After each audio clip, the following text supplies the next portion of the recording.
کہ وہ direct payment نہیں دیتی، وہ تقریباً مہینے 15-20 دن 1.5 مہینے اس طرح یعنی کہ بل جاتے ہیں، پھر پیمنٹ آتی ہے ہیڈ آفس سے. تو جو میں پیمنٹ کمپنی کہتی ہے کہ اس شخص کو پیمنٹ کر دو تو وہ میں کرتا ہوں، تو اس پہ 16% لینا 17% لینا جائز ہے آیا کہ نہیں؟ کیونکہ بغیر اس کے ان کو پیسے نہیں ملتے اور مجھے پیمنٹ کرنے کے بعد مہینے بعد پیمنٹ ملتی ہے. اگر ایسا ہوتا ہے تو یہ تو بہت ہی خطرناک بات ہے. دیکھیے ایک آدمی کمپنی کا ملازم ہے، صحیح. کمپنی نے سودا کر لیا، کوئی چیز خرید لی. اب کمپنی نے وہ جو چیز خریدی ہے اس کے پیسے دینے ہیں. کمپنی کہتی ہے پیسے آپ دے دو. ٹھیک ہے. سال کے طور پہ ان کو 1 لاکھ روپے دینے تھے. انہوں نے کمپنی کے بیاہ پر اس کو پیمنٹ کر دی. تو کمپنی کو تو انہوں نے قرضہ دیا نا ایک طرح سے. صحیح. یہ بھی قابل واپسی ہے کہ کمپنی کی طرف سے انہوں نے اپنے پاس سے دے دیا کہ جی ٹھیک ہے کمپنی نے دینا میں ادا کر دیتا ہوں، میں کمپنی سے لے لوں گا. تو کمپنی کے تو یہ مقروض ہوئے. اب کمپنی ان کو اس 1 لاکھ پر 1,17,000 روپے لٹا رہی ہے. تو خالص سود ہے. اللہ. یعنی آپ نے کمپنی کو قرضہ دیا، کیش دیا، اور کمپنی آپ کو اس کیش پر جو قرضہ کمپنی نے لیا تھا آپ سے 17% اضافہ کر کے دے رہی ہے. 17 ہو یا 1% ہو یا آدھا فیصد ہو، یہ جو اضافہ ہے یہ سود ہے. کیونکہ جس سود سے قرآن نے منع کیا یہ خالصتاً وہی سود ہے کہ جو یعنی جب آپ قرضہ دیتے ہیں تو اس پر اضافہ ہوتا ہے، یہی وہ سود ہے جو ربا القرآن کہلاتا ہے. تو یہ تو قطعی طور پر آپ کے لیے جائز نہیں ہوگا، اور یہ جو نفع ہے یہ حرام ہے. نفع اس سے بچنا ضروری ہے. مزید کال. میرا نام شعیب ہے اور مظفر گڑھ سے بات کر رہا ہوں.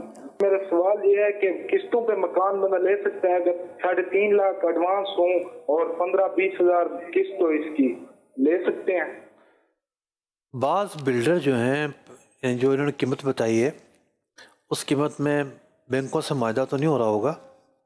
تو بعض بلڈر اس طرح بیچتے ہیں کہ آپ جو ہیں وہ ہم آپ کو پلاٹ دیں گے، قسطوں پہ دیں گے، اور اس طرح وہ آباد کاری کرتے ہیں جگہوں کی.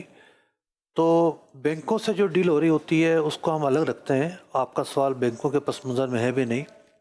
کسی بلڈر سے آپ کوئی چیز خرید رہے ہیں اور وہ قسطوں پر ہے تو کوئی بری بات تو نہیں ہے قسطوں پہ خریدنا. قسطوں پہ خریدنا ایک طریقہ کار ہے اور بنیادی طور پر ایک جائز طریقہ کار ہے. البتہ بلڈرز کی طرف سے بعض اوقات اس میں کچھ ایسی شکیں شرطیں لگا دی جاتی ہیں جو شرعی طور پر درست نہیں ہوتی.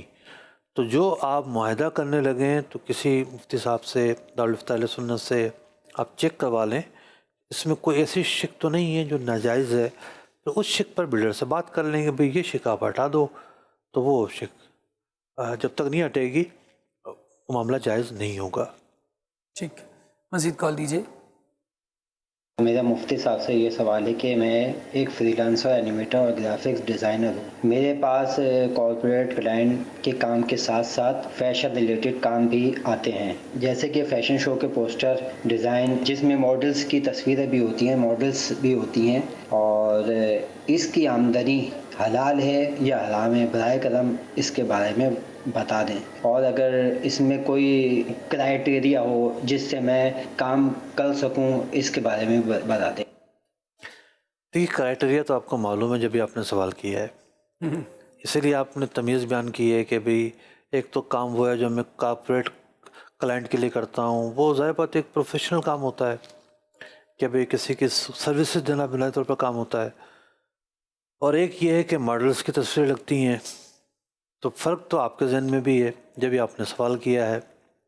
قرآن پاک کی آیت ہے اشاعت فاحشہ والی، ان الذين يحبون ان تشيع الفاحشة في الذين آمنوا لهم عذاب علیم في الدنيا والآخرة واللہ یعلم وانتم لا تعلمون. بے شک وہ لوگ جو اس چیز کو پسند کرتے ہیں کہ مومنوں میں بری چیز کو شائع کریں، لہم عذاب علیم فی الدنیا والآخرہ، ایسے لوگوں کے لیے دنیا اور آخرت میں دردناک عذاب ہے.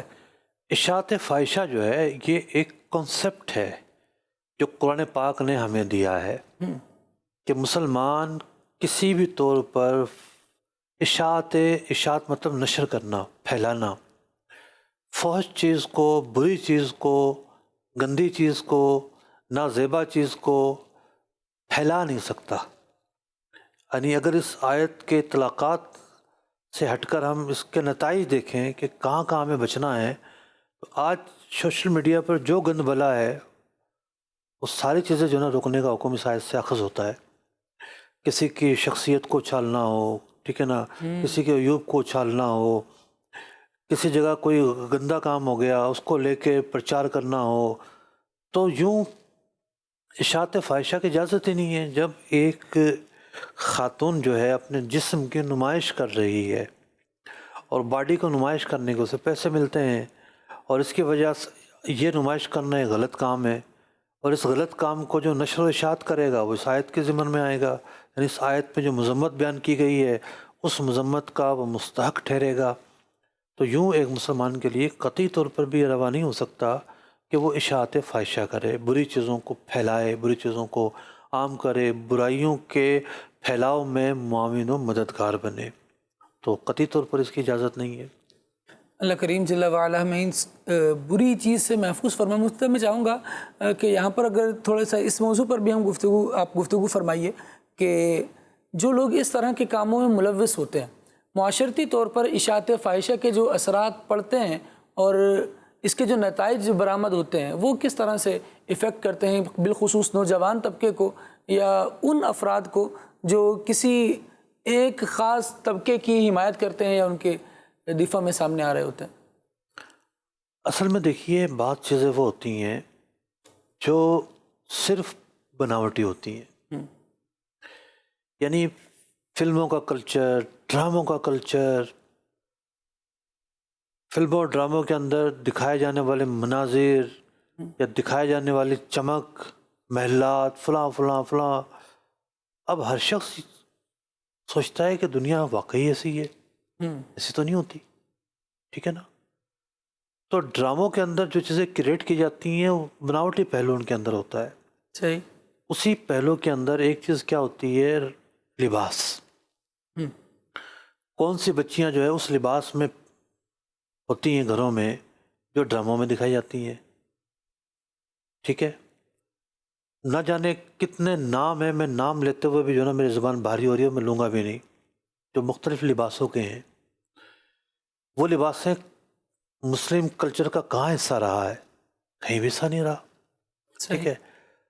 لیکن نتیجہ کیا ہوتا ہے کہ ایک سوچ اپڈیٹ ہو رہی ہوتی ہے لوگوں کی، اس طرح کا بھی لباس ہے، اچھا یہ بھی لباس ہے، اچھا یوں بھی پہننا چاہیے. تو جو بچتا ہے اس کے دل و دماغ میں بھی اس لباس کی زیبائی بس جاتی ہے اور اس کی طرف مائل ہوتا ہے اور وہ پھر ویسا ہی لباس پہننے کی کوشش کرتا ہے. پورا معاشرہ ایسا نہیں ہوتا. صحیح. لیکن کچھ لوگ وہ ہوتے ہیں جو صرف انہی چیزوں کو فالو کرنے کی وجہ سے ایسا کرتے ہیں. اور یہی وجہ ہے کہ آج کے اس دور کے اندر لباس کی تبدیلی ہو یا پھر کلچر کی تبدیلی ہو، سب سے بڑا جو سہارا لیا جا رہا ہے وہ اداکاراؤں سے لیا جا رہا ہے. صحیح. نیوز کی ویب سائٹ کھولیں آپ، میں پاکستانی جو بڑے بڑے میڈیا ہاؤسز ہیں ان کی نیوز کی ویب سائٹس کی بات کر رہا ہوں. ایسا لگ رہا ہے کہ خبر 10% بچ جائے گی اور 90% جو ہے نا وہ فلاں اداکارہ کو کھانسی، فلاں کو نزلہ، فلاں کو زکام، فلاں نے فلاں کو یہ بول دیا، فلاں کے یہاں یہ ہو گیا، فلاں کے یہاں یہ ہو گیا. یہ تو نیوز نہیں ہے، یہ تو ہماری ضرورت نہیں ہے. صحیح. ہم تو ان لوگوں کا ہمارے ساتھ کیا لینا دینا. ہم اگر کسی اخبار کی ویب سائٹ پر جاتے ہیں تو ملک میں کیا ہو رہا ہے، معیشت پہ کیا ہو رہا ہے، لڑائی جھگڑے تو کہیں نہیں ہیں، حالات تو کہیں خراب نہیں ہیں، یہ سب دیکھنا مقصود ہوتا ہے. لیکن یہ ٹھوسی جا رہی ہیں چیزیں. اس ٹھوسنے کا مقصد ہے 5th جنریشن وار. آپ میڈیا وار کے ذریعے جو ہے نا ذہنوں کو تبدیل کریں، لوگوں کے اندر بد عملی پھیلائیں. لوگوں کے اندر جب یہ کلچر آ جاتا ہے تو بندہ نماز کے بھی قریب نہیں آتا، روزے کے قریب بھی نہیں آتا، وہ صرف عیاشی کر کے زندگی گزارتا ہے. تو یوں یہ کلچر کوئی چھوٹے لیول پر اس کا معاون مددگار بنتا ہے، کوئی بڑے لیول پر بنتا ہے، کوئی اس سے بڑے لیول پہ بنتا ہے. کوئی اگر ایک ذرے برابر بھی معاون مددگار بنتا ہے اس کو بھی بیک ہونے کی ضرورت ہے. اللہ کریم ہمیں عقل سلیم عطا فرمائے. بعض چیزوں کو دکھا کر ان کی جھلک لوگوں پر ڈال کر، معاشرے پر ڈال کر رائے عامہ کو ہموار کیا جا رہا ہوتا ہے. لوگ کہہ رہے ہوتے ہیں کہ اگرچہ اپنی سراؤنڈنگ میں اس طرح کے لوگوں کو نہیں دیکھ رہے جو اس طرح کے لباس پہن رہے ہیں یا اس طرح کے انداز اپنا رہے ہیں، اس طرح کے الفاظ اپنے لبوں پر لا رہے ہیں. اب میں صرف ایک مثال سے اندازہ لگا لیں، ہمارے ملک میں کئی دفعہ یہ بات اٹھ رہی ہے کہ جی عید کے موقع پر ہر مارکیٹ میں بچوں کی کھلونا بندوقیں عام ہو چکی ہیں. ٹھیک ہے، وہ اتنی سے لے کر اب تو اتنے بڑے بڑے ہاتھی نظر آ رہے ہیں، بچے جا کے عید پہ خریدتے ہیں اور گلی محلوں میں نظر آ رہے ہوتے ہیں. اب یہ بچوں کا یہ کھلونا بندوقیں خریدنا بچوں کے اندر تشدد کا جو عنصر ہے اس کو پیدا کر رہا ہے. صحیح. اور ہر فلم کے اندر تشدد سکھایا جاتا ہے. اللہ. ہیرو کو ایک بات پسند نہیں آئی وہ ایک ٹھک دے گا، تھوڑا غصہ آیا گولی مار دے گا. یعنی ہم پوری دنیا کو سکھاتے ہیں نا کہ جسٹس سسٹم ہونا چاہیے، ماں ورائے عدالت قتل نہیں ہونا چاہیے. کون سی فلم ایسی ہے جہاں ماں ورائے عدالت قتل ہونے کے خلاف درس نہیں دیا جاتا؟ ٹھیک ہے نا، کوئی بھی نہیں آواز نہیں اٹھاتا. شاید میڈیا پہ پہلی مرتبہ کسی نے جملہ بولا ہوگا یہ کہ ہر فلم میں ماں ورائے عدالت قتل کی ترغیب دی جاتی ہے کہ جو ہیرو ہے، جو طاقتور ہے، جس کی باڈی بڑی جناب مضبوط ہے یا جو سیٹ ہے، قتل کر دے. ٹھیک ہے نا. ہیرو کو سرخرو ہونا تو سکھایا جاتا ہے کہ سرخرو ہو گیا جی، دشمن سارے مار دیے، اور ناحق جو مارے ان کا حساب کون دے گا؟ اللہ. یعنی بالکل میں یہ عرض کر رہا ہوں کہ تشدد جو ہے کہیں بچوں کے اندر تشدد پیدا ہو رہا ہے، کہیں معاشرے کے اندر تشدد پیدا کیا جا رہا ہے. تو یہ مختلف اطراف سے تشدد کا پیدا کرنا ہی تو لوگوں کو کیا کر رہا ہے؟ بلڈ پریشر کا مریض کر رہا ہے. تھوڑی بات پہ لوگ ہائپر ہو جاتے ہیں، تھوڑی بات پہ تشدد پہ آ جاتے ہیں، آستینیں جو نا وہ چڑھا لیتے ہیں. تو یہ ایک کلچر ہے جو پیدا کیا جا رہا ہے معاشرے میں. اگر جینے کی خواہش ہے تو کچھ پہچان پیدا کر. ہمارے یہاں کیا کیا جا رہا ہے، کس طرح سے جو انداز ہمارے سامنے پیش کیا جا رہا ہے، اگر اس سے مذہب اسلام سے ہمیں دور کیا جا رہا ہے تو یہ انداز ہمارا نہیں، یہ ہمیں فائدہ نہیں دے گا. اللہ کریم جل وعلا میں اس سے بچنے کی توفیق عطا فرمائے. آمین بجاہ نبی الامین صلی اللہ تعالی علیہ وسلم. صلو علی الحبیب صلی اللہ تعالی علی محمد صلی اللہ علیہ وسلم. احکام تجارت، احکام تجارت.